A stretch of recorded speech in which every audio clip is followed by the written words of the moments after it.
ಉರಿ ಉರಿ ಬಿಸಿಲಿನ ಬೇಗೆಯಲ್ಲಿ ಮಳೆರಾಯ ತಂಪೆರೆದಿದ್ದಾನೆ. ಆದರೆ ಹಲವು ಕಡೆ ಅನಾಹುತಗಳನ್ನು ಮಾಡಿದ್ದಾನೆ. ಬೆಂಗಳೂರು ಸೇರಿದಂತೆ ರಾಜ್ಯದ ಹಲವೆಡೆ ಧಾರಾಕಾರ ಮಳೆಯಾಗಿದೆ. ಬೀಕಿರ ಬಿಸಿಲನ್ನ ಈಗ ವರ್ಷಧಾರೆ ತಣಿಸಿದೆ. ಆದರೆ ಹಲವು ಕಡೆ ಜೀವಗಳು ಕೂಡ ಬಲಿಯಾಗಿದೆ.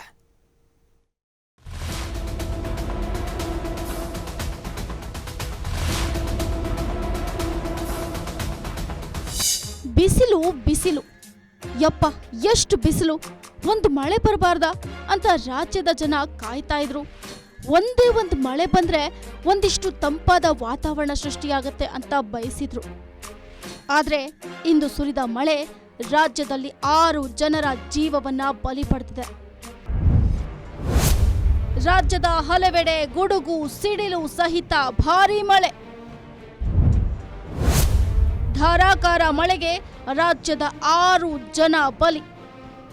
ಬಿಸಿಲಿನಿಂದ ಬೇಸತ್ತ ಉತ್ತರ ಕರ್ನಾಟಕದಲ್ಲಿ ಮಳೆರಾಯನ ಅಬ್ಬರ ಜೋರಾಗಿತ್ತು. ಮಳೆಯ ಭೀಕರ ಹೊಡೆತಕ್ಕೆ ಬಳ್ಳಾರಿಯ ಸಿರಗುಪ್ಪದಲ್ಲಿ ಸಿಡಿಲು ಬಡಿದು 3 ದಾರುಣವಾಗಿ ಸಾವನ್ನಪ್ಪಿದ್ದಾರೆ. ರಾರಾವಿಯಲ್ಲಿ ಒಂದೇ ಕುಟುಂಬದವರನ್ನ ಮಳೆ ಬಲಿ ಪಡೆದಿದೆ. ಇನ್ನು ವಿಜಯಪುರದ ಮುದ್ದೇಬಿಹಾಳದ ತಂಗಡಗಿಯಲ್ಲಿ ಭೀಕರ ಮಳೆಯಿಂದಾಗಿ ರೈತ ಸಾವನ್ನಪ್ಪಿದ್ದಾನೆ. ಅದೇ ರೀತಿ ಕೊಪ್ಪಳದ ಕನಕಗಿರಿಯಲ್ಲಿಯೂ ಕೂಡ ರೈತ ದುರ್ಮರಣ ಹೊಂದಿದ್ದಾನೆ. ಚಿಕ್ಕಮಗಳೂರು ಕಡೂರು ತಾಲೂಕಿನ ಗದ್ಲೆಹಳ್ಳಿಯಲ್ಲಿ ಕುರಿಗಾಹಿಯೊಬ್ಬ ಸಾವನ್ನಪ್ಪಿದ್ದಾನೆ. ರಾಜ್ಯದಲ್ಲಿ ಸುರಿದ ಮಳೆಗೆ ಒಟ್ಟು 6 ಜನರು ಬಲಿಯಾಗಿದ್ದಾರೆ.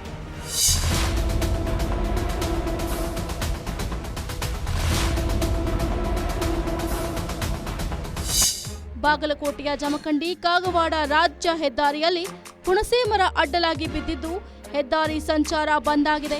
ಬೆಣ್ಣೆನಗರಿ ದಾವಣಗೆರೆ ಬೆಳಗಾವಿ ಮೈಸೂರಿನಲ್ಲಿಯೂ ಕೂಡ ಸಂಜೆ ವೇಳೆ ಧಾರಾಕಾರ ಮಳೆಯಾಗಿದೆ.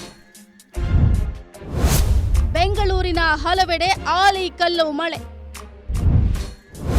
ರಸ್ತೆಗೆ ಬಿದ್ದ ಬೃಹತ್ ಗಾತ್ರದ ಮರ, ಸಂಚಾರ ಅಸ್ತವ್ಯಸ್ತ. ಇನ್ನು ರಾಜ್ಯ ರಾಜಧಾನಿ ಬೆಂಗಳೂರಲ್ಲೂ ಕೂಡ ಆಲಿಕಲ್ಲು ಮಳೆಯಾಗಿದೆ. ಇದರ ಪರಿಣಾಮ ರೇಸ್ ಕೋರ್ಸ್ನ ಮಾಧವನಗರದಲ್ಲಿ ಬೃಹತ್ ಗಾತ್ರದ ಮರವೊಂದು ಧರಾಶಾಹಿಯಾಗಿದೆ. ಅಂಡರ್ಗ್ರೌಂಡ್ ಕೇಬಲ್ ಕಾಮಗಾರಿಯಿಂದ ಬುಡ ಸಮೇತ ಮರ ಉರುಳಿ ಬಿದ್ದಿದೆ. ಮನೆಯೊಂದರ ಮೇಲೆ ಸಂಪೂರ್ಣವಾಗಿ ಮರ ಒರಗಿಕೊಂಡು ನಿಂತಿದೆ. ಹೆಬ್ಬಾಳದ ಮುಖ್ಯ ರಸ್ತೆ ಜಲಾವೃತಗೊಂಡಿದ್ದರಿಂದಾಗಿ ಬಿಎಂಟಿಸಿ ಬಸ್ನೊಳಗಡೆ ನೀರು ನುಗ್ಗಿದೆ.